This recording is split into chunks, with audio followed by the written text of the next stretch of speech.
말씀 전하도록 하겠습니다. 로마서 1장까지 저희들이 함께 말씀을 나눴습니다. 로마서 1장 뒷부분에 보면 로마 교회, 특별히 그 로마 교회에 있는 이방인들에 대한 죄악의 문제를 자세하게 설명하는 것을 보았습니다. 그런데 2장에서는 바로 다시 유대인들의 죄악에 대한, 타락에 대한 문제를 이야기합니다. 아니 목사님, 아무리 읽어도 유대인들에 대한 이야기는 없습니다 라고 말씀하시는데, 말씀을 차근차근 본다면 이것이 유대인들에 대한 죄악의 문제를 이야기하는 것을 알 수 있습니다. 우리 1절을 함께 읽어보겠습니다. 1절 함께 읽겠습니다. 그러므로 남을 판단하는 사람아, 누구를 막론하고 내가 핑계하지 못할 것은 남을 판단하는 것으로 내가 너를 정죄함이니 판단하는 내가 같은 일을 행함이니라. 여기서 남을 판단하는 사람아는 곧 유대인을 지칭하는 것입니다. 이 표현이 유대인을 상징한다는 해석은 1절 뒷부분을 보면 알 수 있습니다. 1절 뒷부분 구절이 이렇게 쓰여져 있습니다. 누구를 막론하고 내가 핑계하지 못할 것은 남을 판단하는 것으로 내가 너를 정죄함이니 판단하는 내가 같은 일을 행함이니라. 곧 내가 그렇게 다른 사람을 비난하고 정죄하는 것, 똑같이 너도 그렇게 비난받고 정죄받을 일을 너도 하고 있다라는 것입니다. 자기가 잘못하는 일을 또 다른 누군가에게 정죄하고 비난하는 모습을 보이고 있다는 것이지요. 이런 상황을 예수님이 이미 유대인들을 향해서 말씀하셨습니다. 마태복음 7장 2절의 말씀입니다. 함께 읽겠습니다. 너희가 비판하는 그 비판으로 너희가 비판을 받을 것이요 너희가 헤아리는 그 헤아림으로 너희가 헤아림을 받을 것이니라.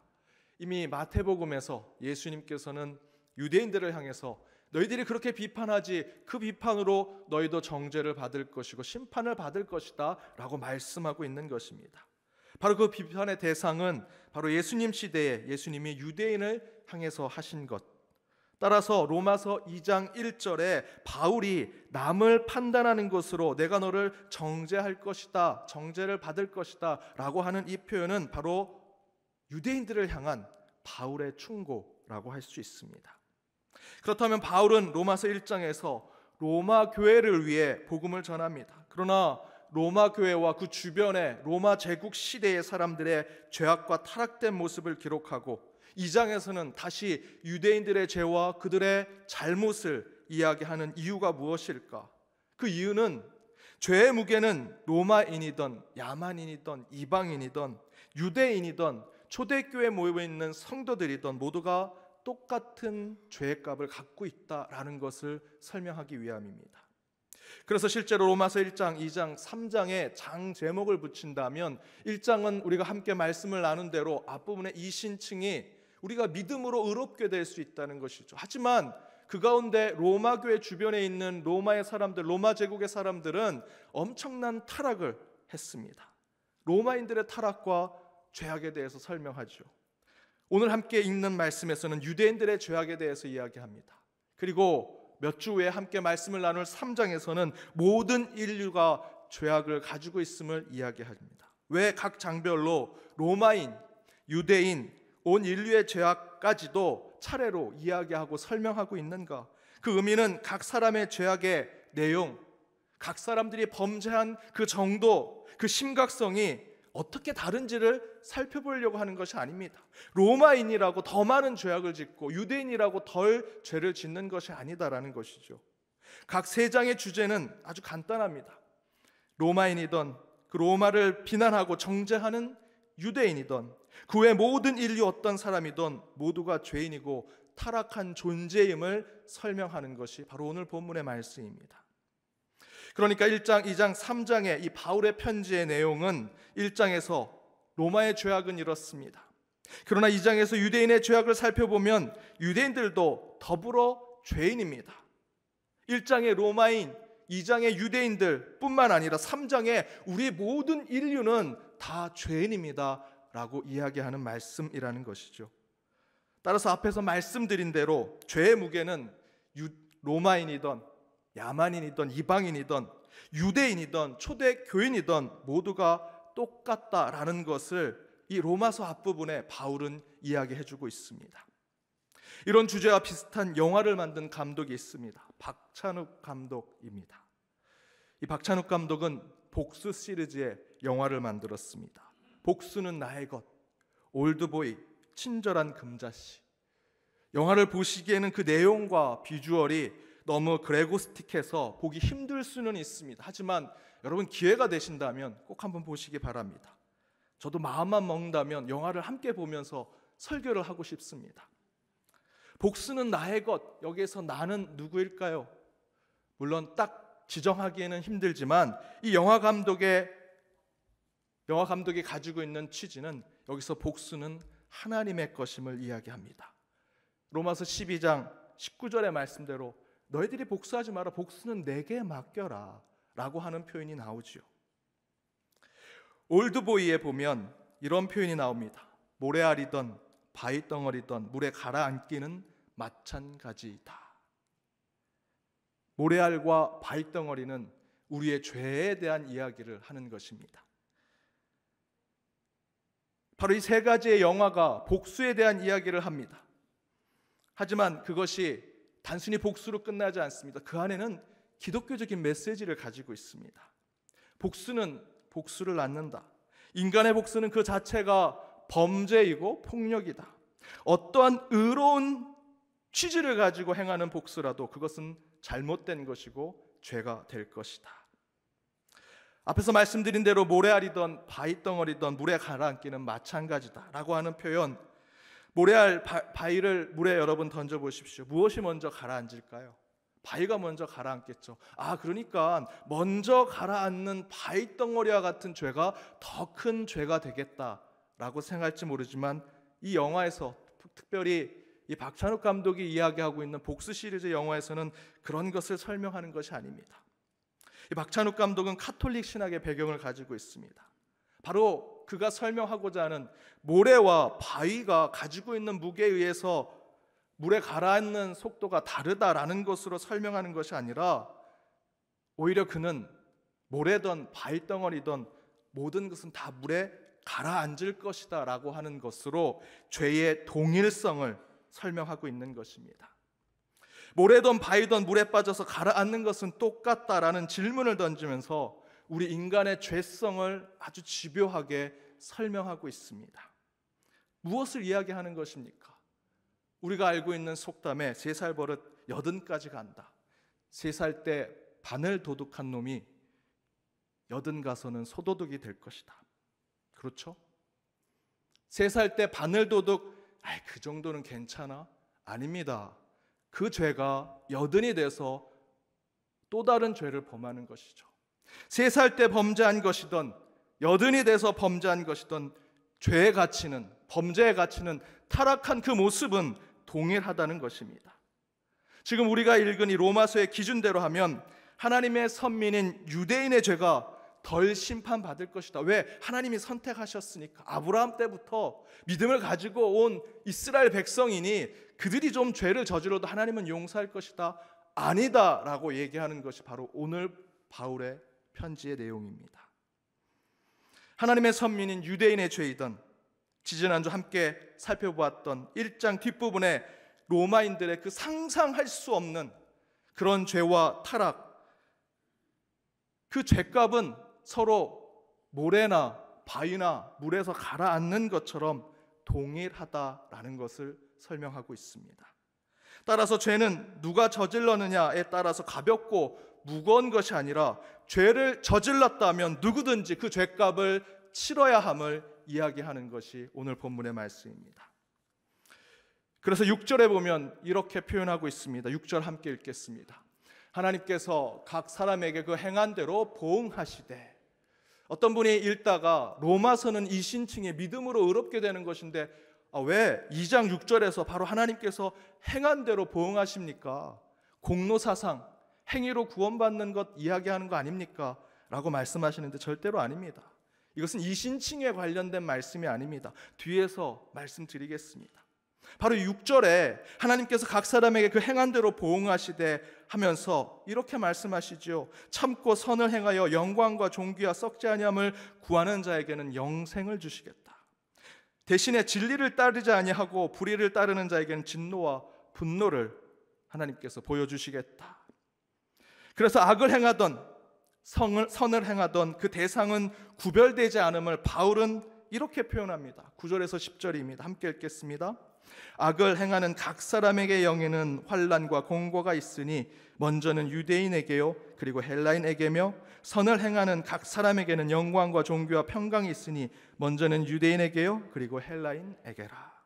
악을 행하여 환난과 공고 곧 심판을 받는 사람들은 먼저는 유대인, 나중은 헬라인이라고 표현되어 있죠. 그 반대로 선을 행하여 영광과 존귀와 평강을 얻는 사람들은 그 반대로 설명합니까? 헬라인이 먼저고 유대인이 그 다음입니까? 아닙니다. 성경은, 바울은 동일하게 표현합니다. 먼저는 유대인이요 다음은 헬라인이다.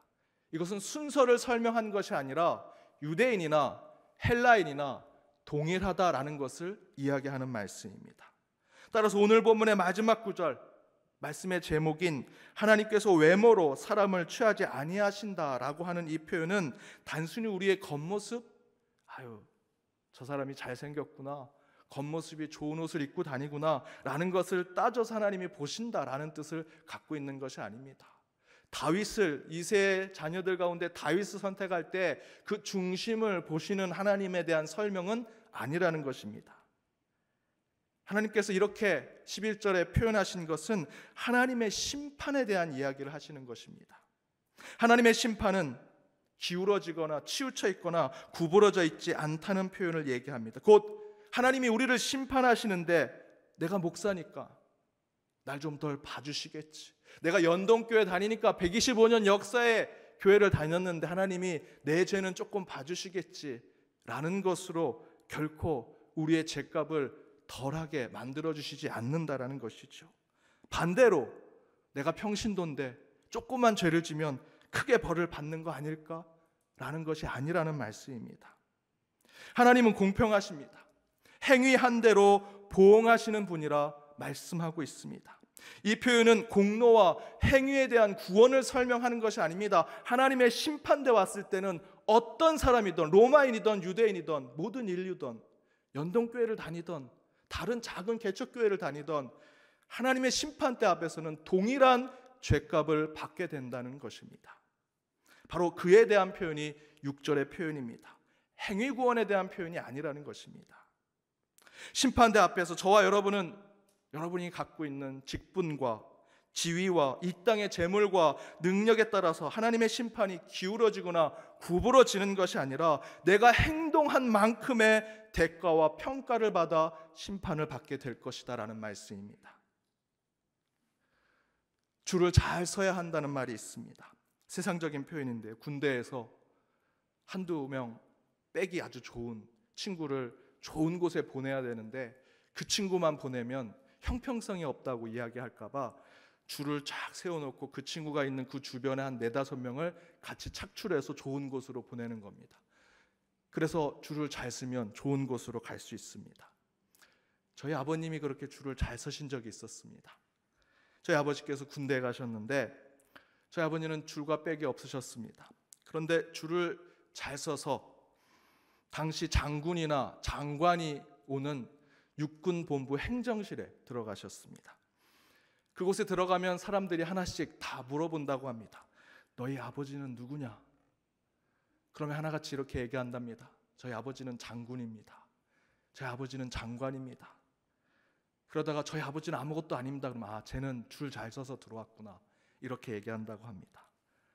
장군 아들, 장관 아들이면 쟤는 손대면 안 돼. 저희 아버지께도 똑같이 질문이 들어왔습니다. 너희 아버지는 누구냐? 저희 아버지는 빽가줄이 없었습니다. 그렇다고 그 빽가줄이 없는 그 친구들처럼 저는 그냥 줄이 잘 서서 들어왔습니다 이렇게 얘기하고 싶지 않았습니다. 저희 아버님이 신앙인이니까 이렇게 얘기하셨습니다. 저희 아버지는 하늘에 계신 아버지이십니다. 하나님이십니다. 그랬더니 사람들이 아무도 손을 대지 않습니다. 2가지 이유였습니다. 쟤는 미친 애다. 또 다른 하나는 정말 높은 곳에 있는 빽을 가진 친구다. 맞는 얘기죠. 진짜 높은 곳에 있는 빽을 가지셨죠. 그래서 저희 아버님은 정말 편하게 아무한테도 그렇게 어려움을 당하지 않고 군생활을 잘 하셨다는 얘기를 제가 들은 적이 있습니다. 여러분, 우리 손에 뭔가 쥐고 있으면 그거를 자랑하고 나를 드러낼 수 있는 뭔가 있으면 그것을 가지고 내가 당당할 수 있다고 생각하지만 그렇지 않습니다. 내 손에 돈이 쥐어져 있습니다. 그럼 당당할까요? 세상에 정말 자유롭게 살 수 있을까요? 아닙니다. 늘 누군가와 비교하죠. 내 손에 쥐어진 것보다 더 많은 돈을 쥐고 있는 사람한테 우리는 늘 그 사람을 부러워하고 열등감을 느끼게 될 것입니다. 여러분의 손에 권력이 쥐어져 있습니다. 하지만 그 권력보다 더 큰 권력을 손에 쥐고 있는 사람의 우리는 밑으로 들어갈 수밖에 없습니다. 그러나 우리 하나님은 그런 손에 쥐어져 있는 것, 우리 겉으로 입혀져 있는 이 옷, 여러분의 생김새, 내가 가지고 있는 세상의 유형적인 그 어떤 것, 그것으로 우리를 평가하거나 심판하지 않으신다라는 것입니다. 부자라도 죄를 지었으면 세상은 봐줄지 모르지만 하나님은 행위대로 심판하시겠다 오늘 말씀하고 계십니다. 가난해서 억울하게 세상의 죄값을 더 치르게 되는 사람이 있을지라도 하나님은 그 중심을 보시고 그를 위로하시고 그를 구원하시겠다 말씀하고 계십니다. 유전무죄, 무전유죄라는 표현이 있습니다. 세상에서는 이 표현이 통할지는 모르지만 하나님 앞에서는 결코 통할 수 없습니다. 바로 오늘 본문은 우리에게 그런 공평하신, 특별히 심판대 앞에서 우리에게 공평하신 그 하나님을 우리에게 알려주는 말씀입니다. 여러분, 왜 저를 연동교회 위임 목사로 세우셨습니까? 제가 왜 자꾸 이 질문을 하냐면 여전히 제 주변에 있는 사람들이 야, 왜 연동교회 교인들이 너를 위임 목사로 뽑았냐? 라는 질문을 하기 때문입니다. 혹시 너 친척이 있냐? 아는 사람 있냐? 그러면 제가 이렇게 대답했습니다. 최근에 이렇게 대답을 하고 있습니다. 우리 성도님들이 기도해서 날 뽑았어. 그러면 그분들이 웃습니다. 하하하 하고 웃습니다. 왜 웃는지 모르겠습니다. 저는 그분들이.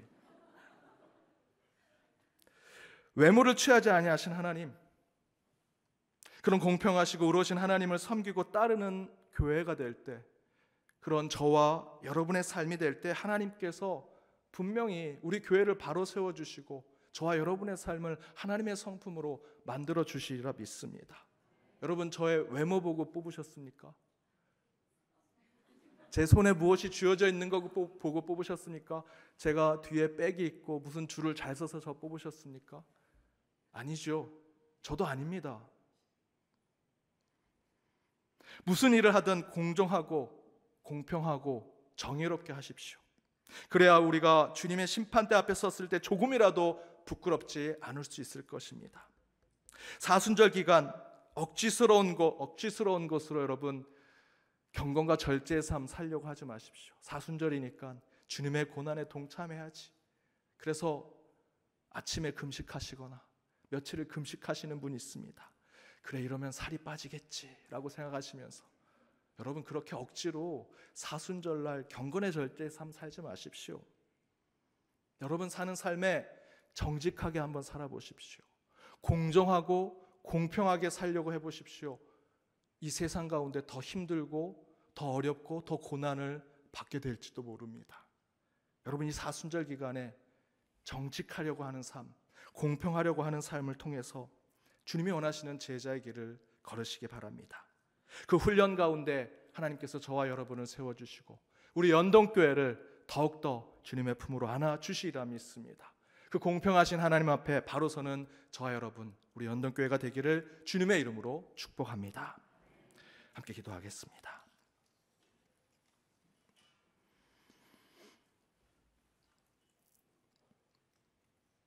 은혜가 풍성하신 하나님, 주님께서 저희들 가운데 함께 하셔서 말씀을 듣게 하시고 주님의 제단야에 서게 하시며 찬양으로 나아가게 하심을 감사드립니다. 특별히 오늘 주신 말씀을 붙들고 나아갈 때 저희의 삶에 손에 쥐어져 있는 것, 내가 보여지고 있는 어떤 유형의 무엇인가로 주님 앞에 서는 자들, 세상에 서는 자들 되지 않게 하여 주옵소서. 공평하신 하나님, 공정하신 하나님, 정의로우신 하나님 앞에 우리 모든 것 내려놓고 있는 그대로 주님 앞에 나아가게 하여 주옵소서. 주님의 심판대 앞에 정직하고 온전하게 살았을 때 조금이라도 부끄럽지 않게 나아갈 수 있음을 깨닫게 하여 주옵시고 그 가운데 더욱더 주님이 원하시는 제자의 길을 걷는 저희 모두가 되게 하여 주옵소서. 세상의 사람들을 평가할 때도, 내 주변에 있는 것들을 평가할 때도 유대인들처럼 그들을 청죄하고 비판하는 것으로 나 스스로가 정죄받고 비판받는 것임을 깨닫게 하시고, 더욱더 주님의 마음으로 온전하고 정직하며 바르게 살아가는 저희의 삶이 되게 하여 주옵소서. 사순절 기간입니다. 정직으로, 주님이 주신 공평함으로 더욱더 고난 가운데 살아가는 참된 그리스도인이 되게 하여 주옵소서. 이 모든 간구 예수님의 이름으로 기도드립니다. 아멘.